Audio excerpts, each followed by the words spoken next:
Hello दोस्तों, तो स्वागत है आप सभी का आपके अपने YouTube channel teaching for you में। दोस्तों, आज की क्लास में देखते हैं यूपी बोर्ड हाई स्कूल का चित्रकला सब्जेक्ट पार्ट 3। तो पार्ट 3 में जो बहुविकल्पीय क्वेश्चन है जो 10 नंबर के आने वाले हैं, तो उसमें देखेंगे कि क्या क्या इंपॉर्टेंट क्वेश्चन है। तो उसमें देखते हैं फर्स्ट क्वेश्चन क्या कह रहा है कि मानव मस्तिष्क में आसपास की वस्तुओं की संरचना का सुरक्षित रहना क्या कहलाता है। तो इसमें का जो ए आप स्मृति, बी स्मृति चित्रण, सी स्मृति भंडारण या स्मरण।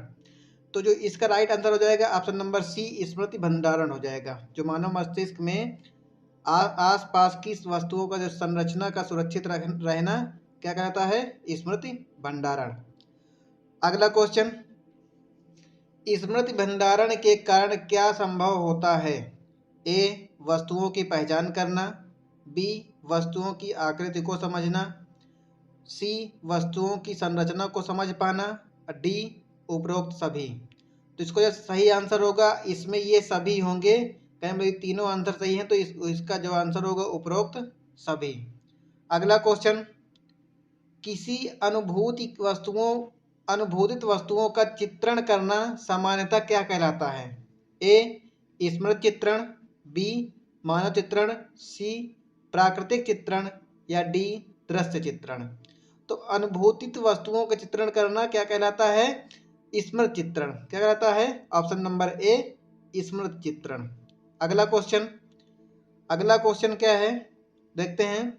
स्मृति चित्रण में चित्रकार के किस गुण व शक्ति को देखा जाता है। ए स्मृति चेतना, बी निरीक्षण शक्ति, सी स्मृति कौशल या डी ये सभी। तो इसमें जो सही आंसर होगा ऑप्शन नंबर डी होगा, ये सभी। आते हैं नेक्स्ट क्वेश्चन, क्वेश्चन नंबर 5 में क्या कह रहा है। स्मृति चित्रण किसके विकास में महत्वपूर्ण योगदान देता है। ए अभिव्यक्ति क्षमता में, बी कलात्मक अभिरुचि में, सी स्मृति चेतना में और डी ये सभी। तो क्वेश्चन नंबर 5 ये जो इसमें का जो स्मृति चित्रण किसके विकास में महत्वपूर्ण योगदान देता है, तो इसमें ये सभी हो जाएगा, मतलब ऑप्शन नंबर डी इसका राइट आंसर हो जाएगा। अगला क्वेश्चन क्या कहता है, स्मृति चित्रण में किन बातों का विशेष ध्यान रखा जाना चाहिए। ए संयोजन का, बी रेखांकन में प्रवाह एवं लय का, सी चित्र की वास्तविकता का या डी उपरोक्त सभी। तो इसका सही आंसर हो जाएगा ऑप्शन नंबर डी उपरोक्त सभी, इसका राइट आंसर हो जाएगा। अगला क्वेश्चन, चित्रण को प्रभावी बनाने में किसका विशेष योगदान होता है। ए छाया का, बी प्रकाश का, सी पेंसिल का और डी ये सभी। तो इसका जो सही आंसर होगा, चित्रण को प्रभावी बनाने के लिए इन सभी का योगदान होता है। तो इसका मतलब ये है, इसमें क्या हो जाएगा ऑप्शन नंबर डी ये सभी। आते हैं अगले क्वेश्चन, क्वेश्चन नंबर 8 में इसका क्या, स्मृति चित्रण में वृत्त का दीर्घ वृत्त के रूप में चित्रण किसके कारण किया जाता है। ए त्रिज्या के द्वारा, बी परिधि के द्वारा, सी व्यास के द्वारा और डी क्षेत्रफल के द्वारा।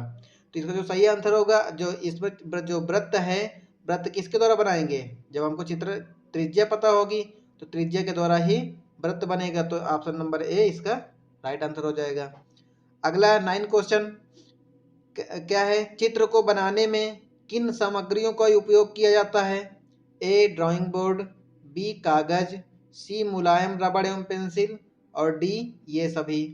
तो इसमें जो सही आंसर हो जाएगा ऑप्शन नंबर डी ये सभी। मतलब चित्र जब बनाते हैं तो उसमें हमें ड्राइंग बोर्ड भी चाहिए होता है, कागज भी चाहिए होता है, मुलायम रबड़ और पेंसिल भी चाहिए होता है। तो मतलब कहने मतलब सही आंसर क्या हो जाएगा, ऑप्शन नंबर डी ये सभी। आते हैं अगले क्वेश्चन, क्वेश्चन नंबर 10 में किसी भी स्मृति चित्रण में व्यक्ति वस्तु को देखने के लिए बार बार बंद आंखों में दोहराता है, क्यों।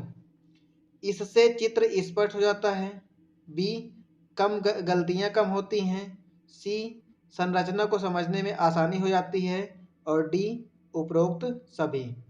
तो इसमें जो होगा स्मृति चित्रण में बनाने के लिए इसमें ये सभी चीज करना अनिवार्य होता है। तो इसमें क्या हो जाएगा ऑप्शन नंबर डी उपरोक्त सभी। अगला क्वेश्चन, क्वेश्चन नंबर 11, निम्नलिखित में से कौन सा स्मृति चित्रण का सिद्धांत नहीं है?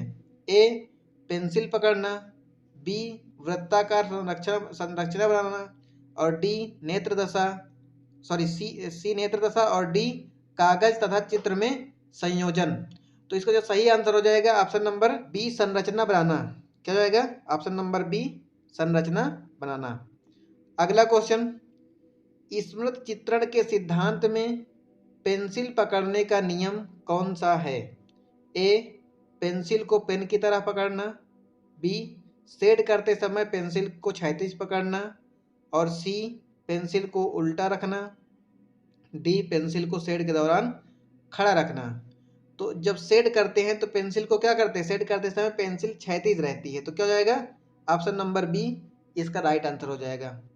अगला क्वेश्चन, क्वेश्चन नंबर 13, स्मृति चित्रण में रेखाओं को खींचने के संबंध में कौन सा कथन गलत है? ए रेखा को ऊपर से नीचे खींचना, बी रेखा को बाएं से दाएं खींचना, सी पेंसिल पर अत्यधिक दबाव डालना, और डी हल्की रेखा का प्रयोग करना। तो इसमें जो है ये सभी तो सही हो जाएंगे, मतलब कहने का मतलब 1 ए बी और डी सही हो जाएंगे। मतलब कि रेखा क्या करेंगे? ऊपर से नीचे खींचेंगे, ऊपर से नीचे खींचेंगे, और बाएं से दाएं खींचेंगे, और हल्की पेंसिल का उपयोग करेंगे, लेकिन अत्यधिक दबाव नहीं बनाएंगे। तो इसमें जो गलत होगा वही इसका राइट आंसर हो जाएगा, मतलब ऑप्शन नंबर सी इसका राइट आंसर हो जाएगा। कौन सा हो जाएगा? ऑप्शन नंबर सी इसका राइट आंसर हो जाएगा। आते हैं अगले क्वेश्चन में, नेत्र दशा के अंतर्गत दूर की वस्तुएं आगे कैसी नजर आती हैं? ए छोटी, बी बड़ी, सी बराबर, या डी बहुत ही बड़ी। तो नेत्र दशा के अंदर जब दूर की वस्तुओं को हम देखते हैं, दूर की वस्तुएं कैसे दिखती हैं? हमको छोटी छोटी दिखती हैं। तो क्या हो जाएगा? ए ऑप्शन नंबर ए छोटी हो जाएगा। स्मृति चित्रण में दूर की कतार में लगी वस्तुओं का चित्रण करते समय आगे की वस्तुओं को कैसे बनाना चाहिए? ए बड़ा, बी छोटा, सी हल्के रंग में, और डी सफ़ेद रंग में।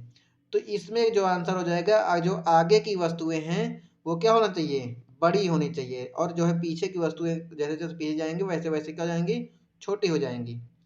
अगला क्वेश्चन, क्वेश्चन नंबर 16, कह रहे स्मृति चित्रण में कागज तथा चित्र में संयोजन सिद्धांत के अंतर्गत वस्तु की ऊंचाई अधिक होने पर वस्तु को किसकी दिशा में चित्रित करना चाहिए? ए कागज की लंबाई की दिशा में, बी वस्तु की ऊंचाई की दिशा में, सी कागज की चौड़ाई की दिशा में, और डी वस्तु की मोटाई की दिशा में। तो इसका जो सही आंसर हो जाएगा ऑप्शन नंबर ए कागज की लंबाई की दिशा में। अगला क्वेश्चन, क्वेश्चन नंबर 17 में आते हैं। इसमें क्या है? स्मृति चित्रण विधि के अनुसार वस्तुओं का आकार मुख्यतः होता है ए आयताकार, बी बेलनाकार, सी वृत्ताकार, और डी ये सभी। तो इसमें जो स्मृति चित्रण में जो वस्तुओं का आकार है हम उसको आयताकार भी कर सकते हैं, बेलनाकार भी कर सकते हैं, वृत्ताकार भी कर सकते हैं। करेंगे मतलब ये इसका राइट आंसर क्या जाएगा? ऑप्शन नंबर डी ये सभी। अगला क्वेश्चन, निम्नलिखित में से कौन सा बेलनाकार आकृति का चित्रण है? ए माचिस, बी पुस्तक, सी सिलेंडर, और डी अमरूद। अब माचिस क्या है? ये क्यूबॉइड में आ जाएगा, पुस्तक भी क्यूबॉइड जाएगा, सिलेंडर क्या होगा? सिलेंडर कैसा होता है? ये ऐसा सिलेंडर होता है, तो ये क्या है? बेलनाकार है। तो इसका मतलब ये है, क्या हो जाएगा सही answer? Option number C cylinder हो जाएगा। अगला क्वेश्चन नंबर 19, आयताकार तथा वर्गाकार वस्तु के स्मृति चित्रण में किसका विशेष महत्व होता है? ए आकृति का, बी त्रिज्या का, सी क्षेत्रफल का, और डी रंग का। तो इसमें जो सही आंसर हो जाएगा ऑप्शन नंबर बी त्रिज्या का। तो त्रिज्या का विशेष योगदान होता है वर्गाकार या आयताकार वस्तुओं में चित्रण करते समय। अगला निम्नलिखित में से कौन सी वृत्ताकार आकृति की वस्तुएं हैं? ए फुटबॉल, बी अमरूद, सी मिट्टी का घड़ा, और डी ये सभी।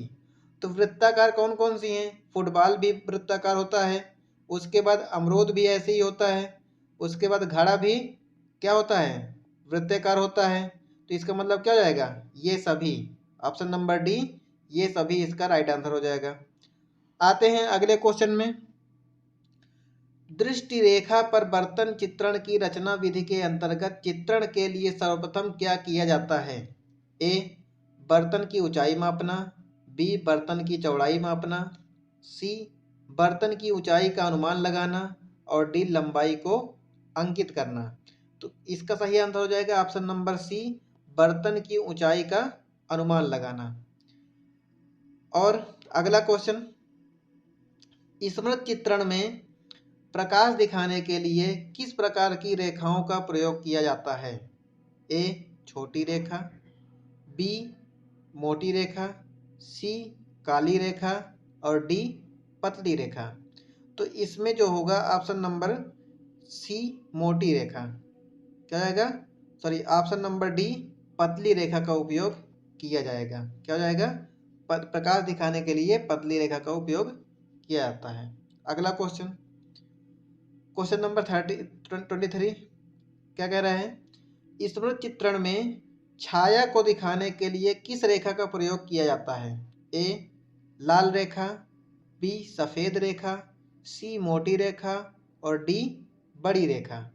तो छाया को दिखाने के लिए हम क्या करते हैं? मोटी रेखा का प्रयोग करते हैं। तो इसका मतलब इसका सही आंसर क्या जाएगा? Option number C. अगला क्वेश्चन, स्मृत चित्रण में प्रकाश तथा छाया को प्रदर्शित करने के लिए किस प्रकार की पेंसिल का उपयोग किया जाता है? A, HB pencil, B, 2B pencil, C, 4B pencil या डी, उपरोक्त सभी।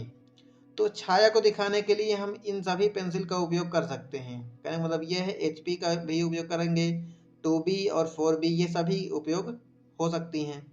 अगला क्वेश्चन, क्वेश्चन नंबर 25 क्या कह रहा है? स्मृत चित्रण में 2B पेंसिल का प्रयोग सामान्यतः किस रंग को प्रदर्शित करने के लिए किया जाता है? तो इसको जो सही आंसर हो जाएगा, सॉरी, इसका जो ऑप्शन होंगे, काले रंग को, बी, लाल रंग को, सी, गहरे रंग को या नीले रंग को। तो जो इसका सही आंसर हो जाएगा ऑप्शन नंबर सी, गहरे रंग के लिए 2B पेंसिल का उपयोग किया जाता है। क्वेश्चन नंबर 26, स्मृत चित्रण में 4B पेंसिल से चित्रों के किस भाग व क्षेत्र को प्रदर्शित किया जाता है? ए, मध्य भाग को, बी, निचले भाग को, सी, चित्रों के किनारे को और डी, चित्रों के लंबाई को। तो इसका जो सही आंसर हो जाएगा ऑप्शन नंबर सी, चित्रों के किनारे को 4B पेंसिल से रंगने के लिए 4B पेंसिल का उपयोग किया जाता है। अगला क्वेश्चन, क्वेश्चन नंबर 27, वस्तु में शेड डालते समय अथवा शेड करते समय कौन सी आवश्यक सामग्री उपयोग होती हैं? ए, मुलायम रबड़, बी, अखबार का पेपर, सी, रुई या डी, ये सभी। तो इसमें जो सही हो जाएगा, शेड करते समय हम इन सभी का उपयोग करते हैं। मतलब मुलायम रबड़ भी होनी चाहिए, अखबार पेपर भी होना चाहिए, रुई भी होनी चाहिए। तो इसका क्या हो जाएगा? तभी हमारी शेड जो है अच्छी आएगी। तो इसमें राइट आंसर क्या हो जाएगा? ये सभी। अगला और लास्ट क्वेश्चन, स्मृत चित्रण के अंतर्गत शेड करते समय किन महत्वपूर्ण बातों को ध्यान रखना चाहिए? ए, हाथ के नीचे कपड़ा रखना चाहिए, बी, गहरी पेंसिल से शेड बनाना चाहिए, सी, पेंसिल को हल्के हाथों से घुमाना चाहिए या उपरोक्त सभी। तो जो हमारा स्मृत चित्रण है, स्मृत चित्रण को जब पेंसिल से हम शेड करते हैं या कुछ उसको बनाते हैं तो हाथ के नीचे कपड़ा रखते हैं, क्योंकि कपड़ा रखने से क्या होता है, पेंसिल जो है, पेंसिल का शेड फैलता नहीं है। और पेंसिल, गहरी पेंसिल से शेड बनाना चाहिए और पेंसिल को हल्के हाथ से घुमाना चाहिए। तो इसका राइट आंसर क्या हो जाएगा? ऑप्शन नंबर डी इसका राइट आंसर हो जाएगा, उपरोक्त सभी। तो दोस्तों, आज की क्लास यहीं समाप्त होती है। इस तरह के नए वीडियो से जुड़े रहने के लिए हमारे चैनल टीचिंग फॉर यू को प्लीज़ सब्सक्राइब करें तथा बेल आइकन को जरूर दबा दें, जिससे आने वाली हर वीडियो का नोटिफिकेशन आपको सबसे पहले पहुंच सके। धन्यवाद।